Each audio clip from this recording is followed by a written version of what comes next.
નમસ્કાર વિદ્યાર્થી મિત્રો, BE semester 3 subject Indian knowledge system for engineering. વિદ્યાર્થી મિત્રો, આ એક નવો સબ્જેક્ટ છે. સેમેસ્ટર 3 ની અંદર ઓપ્શનલ સબ્જેક્ટ છે, બરાબર. પીસીઈ ના ઓરમાં પ્રોફેશનલ કમ્યુનિકેશન એન્ડ એથિક્સ ના ઓરમાં એના ઓપ્શન ની અંદર આ સબ્જેક્ટ મૂકવામાં આવ્યો છે. શોર્ટ ફોર્મ એનું IKS છે. IKS સબ્જેક્ટ કોડ BE0 3241, બરાબર. આ એનો સબ્જેક્ટ કોડ છે. બહુ ઓછી કોલેજોમાં, કેટલી કોલેજોમાં એ તો નથી ખબર, પણ કેટલીક કોલેજોની અંદર આ સબ્જેક્ટ સિલેક્ટ કરવામાં આવ્યો છે. તો તમારામાંથી ઘણા બધા વિદ્યાર્થીઓની ડિમાન્ડ હતી કે ભાઈ IKS ના વિડીયો તમે બનાવજો. તો IKS નો આ પહેલો વિડીયો આજે આપણે બનાવી રહ્યા છીએ. યુનિટ 1 નો પહેલો વિડીયો છે, હિસ્ટ્રી રિલેટેડ છે. હિસ્ટ્રી ઓફ એન્જિનિયરિંગ એના રિલેટેડ એક ક્વેશ્ચન તમને પૂછાય કે explain the importance of studying the history of engineering in India.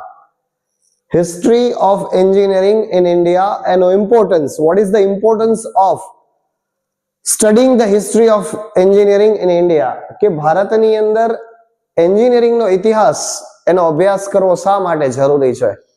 Why the study of engineering, why the study of the history of engineering is important in India. So what are the reasons behind it? એની પાછળ કયા કારણો છે? Why do we study the history of Indian engineering?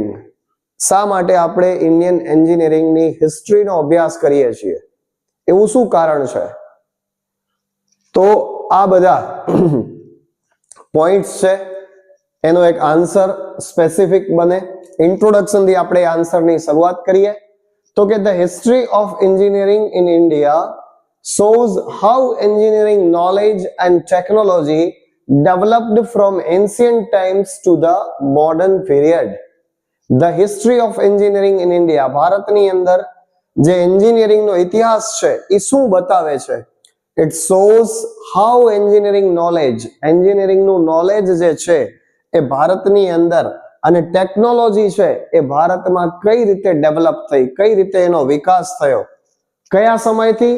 તો કે from ancient time, ancient એટલે પ્રાચીન સમયથી, and to the modern period, modern period એટલે કે આધુનિક સમય સુધી કઈ રીતે એ ડેવલપ થઈ, એનો વિકાસ થયો, એ જાણવા માટે આપણે એન્જિનિયરિંગ હિસ્ટ્રી અથવા તો હિસ્ટ્રી ઓફ એન્જિનિયરિંગનો આપણે અભ્યાસ કરવો પડે. From the Indus valley civilisation, Indus valley civilisation આપણે જાણીએ છીએ કે સિંધુ ખીણની સંસ્કૃતિ, ત્યાંથી આપણા માનવ જીવનની શરૂઆત. સૌથી પ્રાચીન સંસ્કૃતિ છે એ સિંધુ ખીણની સંસ્કૃતિ કહેવાય.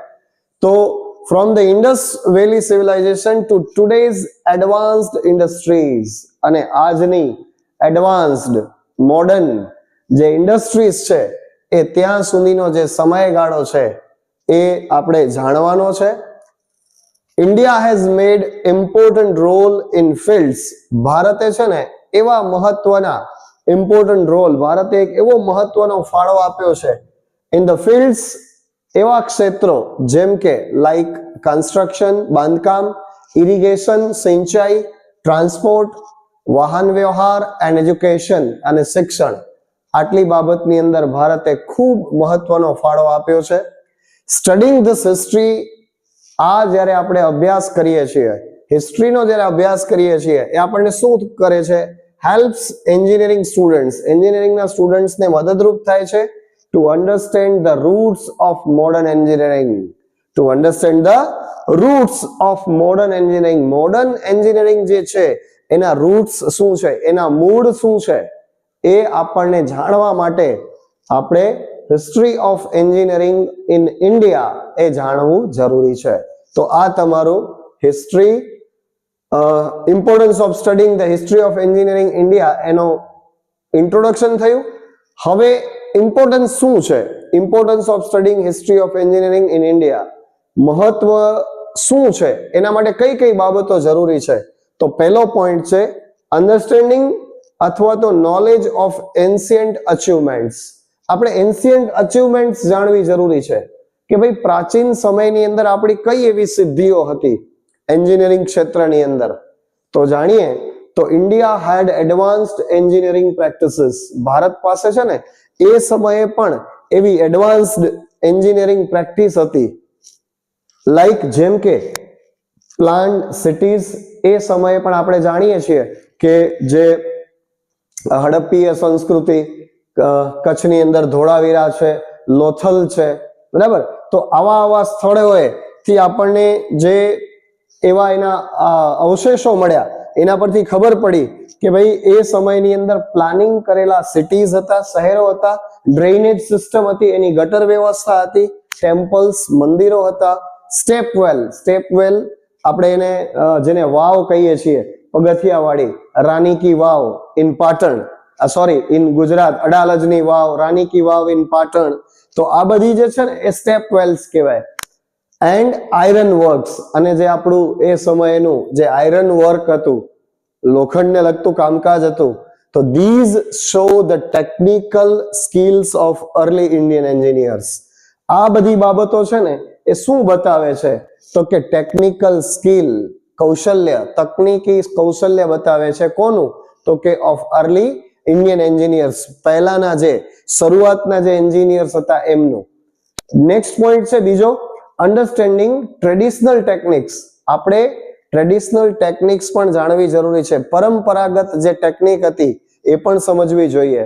તો કે traditional engineering methods were economical, durable and eco friendly. કેવી હતી?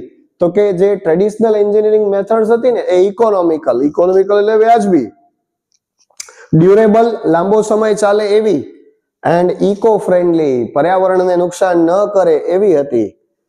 સ્ટડીંગ ધેમ, આપણે એનો અભ્યાસ કરીએ, helps in applying sustainable solution. Sustainable એટલે લાંબો સમય ટકી શકે એવા સોલ્યુશન્સ, એવા ઉકેલ ઇન મોડર્ન એન્જિનિયરિંગ. મોડર્ન એન્જિનિયરિંગની અંદર લાંબો સમય સુધી ટકી શકે એવા ઉકેલ મેળવવા માટે આપણે આ જે ટ્રેડિશનલ ટેકનિક છે એનો અભ્યાસ કરવો જરૂરી છે.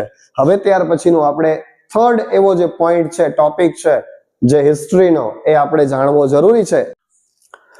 હવે વિદ્યાર્થી મિત્રો નેક્સ્ટ પોઈન્ટ હતો આપણો foundation of modern engineering. Modern engineering આપણે ક્વેશ્ચન સમજીએ છીએ. Importance of the study of Indian history of engineering. બરાબર છે, the study of history of Indian engineering આપણે સમજી રહ્યા છીએ.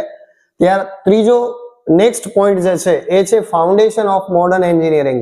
હવે ફાઉન્ડેશન ઓફ મોડર્ન એન્જિનિયરિંગ મતલબ કે જે મોડર્ન એન્જિનિયરિંગ છે એનું ફાઉન્ડેશન, એનો પાયો કેવો છે, એમાં શું છે વિશેષતા? તો કે ancient developments in mathematics, science and materials form the base of today's engineering concept. Ancient developments જે છે સ્પેશિયલી મેથેમેટિક્સની અંદર, સાયન્સની અંદર એન્ડ મટીરિયલ્સ એટલે કે જે આ ભૌતિક સુખ સગવડો છે એની વાત છે. ફોર્મ ધ બેઝ, ફોર્મ એટલે સ્વરૂપ બનાવે છે અથવા તો બનાવે છે. શું બનાવે છે? કે બેઝ ઓફ ટુડેઝ એન્જિનિયરિંગ, આજનું જે એન્જિનિયરિંગ છે ને એનો પાયો, એનું સ્વરૂપ છે એ મજબૂત બનાવે છે. અને એન્જિનિયરિંગ કન્સેપ્ટ જે છે, એન્જિનિયરિંગના ખ્યાલોને એ પાયાની બાબતો પૂરી પાડે છે. ત્યાર પછીનો પોઈન્ટ છે growth during British period. British સમયગાળા દરમિયાન કેવો ગ્રોથ થયો, એન્જિનિયરિંગનો ગ્રોથ કેવો થયો? તો કે the British introduced, the British અંગ્રેજો જ્યારે ભારતની અંદર હતા તો ત્યારે એને કઈ એવી શોધો કરી એના સમયની અંદર? તો ઇન્ટ્રોડ્યુસ્ડ રેલવેઝ, રેલવેની શોધ એ બ્રિટિશરોએ કરી. Canals, roads and engineering institutions, engineering ઇન્સ્ટિટ્યુશન્સની સ્થાપના એ અંગ્રેજોએ કરી. This phase marks the beginning of modern engineering education in India. અને ભારતની અંદર એ સમયથી એ તબક્કો એવો હતો, એ ફેઝ એવો હતો કે જેણે મોડર્ન એન્જિનિયરિંગનું જે શિક્ષણ છે એ ભારતની અંદર શરૂ થયું. આધુનિક એન્જિનિયરિંગનું શિક્ષણ છે એ ભારતની અંદર શરૂ થયું. ત્યાર પછીનો પોઈન્ટ છે inspiration and professional pride. Inspiration એટલે પ્રેરણા, એન્ડ પ્રોફેશનલ પ્રાઇડ, પ્રોફેશનલ એટલે વ્યવસાયિક, પ્રાઇડ એટલે ગર્વ. બરાબર. તો એવી કઈ ક્ષણ છે તો કે learning about Indian engineering achievements builds confidence, અને આપણે જે શીખીએ છીએ ને ભારતીય એન્જિનિયરિંગ છે એની સિદ્ધિઓ, અચીવમેન્ટ્સ એટલે સિદ્ધિઓ, એનાથી શું થાય છે? બિલ્ડ્સ કોન્ફિડન્સ, એ એક આત્મવિશ્વાસ બનાવે છે, આત્મવિશ્વાસ જગાવે છે. મોટિવેશન એન્ડ પ્રાઇડ, મોટિવેશન પ્રેરણા મળે છે આપણને, એન્ડ પ્રાઇડ અમંગ એન્જિનિયરિંગ સ્ટુડન્ટ્સ, અને એન્જિનિયરિંગ ના જે વિદ્યાર્થીઓ છે એ વિદ્યાર્થીઓને એમાંથી શું મળે છે? એને ગૌરવ થાય છે, ગર્વ થાય છે. ત્યાર પછીનો point, better problem solving skill, problem solving skills જે છે એ સારી છે. તો historical engineering solutions teach how problems were solved. એ સમયની અંદર આપણે હિસ્ટોરિકલ એન્જિનિયરિંગ નું જે સોલ્યુશન્સ છે એ આપણને શું શીખવે છે કે how problems were solved, problems કઈ રીતે સોલ્વ થતા વિથ લિમિટેડ રિસોર્સિસ, ઓછા રિસોર્સિસ ની અંદર, એ સમયે એટલા સ્ત્રોત નતા છતાં પણ એ પ્રોબ્લેમનું સોલ્યુશન થઈ જતું, એન્ડ સિમ્પલ ટૂલ્સ, સોર્સિસ પણ ઓછા હતા અને ઓજારો પણ એટલા બધા હતા નહીં, ટૂલ્સ પણ એટલા નતા છતાં પણ પ્રોબ્લેમ સરળતાથી સોલ્વ થઈ જતા. And last point, link between engineering and society. હવે જે હિસ્ટ્રી છે ને, હિસ્ટ્રી ઓફ એન્જિનિયરિંગ, એનું કામ શું છે તો કે એ જોડે છે કોને? એન્જિનિયરિંગને અને સમાજને. બરાબર છે. કઈ રીતે? તો કે engineering history shows how technology influence the society. Engineering નો જે ઇતિહાસ છે ને એ બતાવે છે કે ટેકનોલોજી છે એની અસર સમાજ ઉપર કઈ રીતે પડી, ઇકોનોમી, આર્થિક બાબતો ઉપર કઈ રીતે પડી, એન્ડ નેશનલ પ્રોગ્રેસ, અને રાષ્ટ્રીય પ્રગતિ ઉપર એની શું અસર પડી એ બતાવે છે. અને લાસ્ટમાં આપણે કન્ક્લુઝન, પણ આપણે કન્ક્લુઝન લખવાનું નથી, કન્ક્લુઝન છે ને એ પોઈન્ટમાં લખવાનું નહીં, આ તો હું તમને બતાડું છું કે આ કન્ક્લુઝન પાર્ટ છે. છેલ્લે તમારે આ રીતે લખવાનું, સો અથવા તો ધઝ અથવા તો ધેરફોર, આ ત્રણમાંથી કોઈ એક શબ્દનો ઉપયોગ કરી કોમા કરી અને આપણી લાસ્ટ લાઈનો છે એ લખી દેવાની કે studying the history of engineering in India.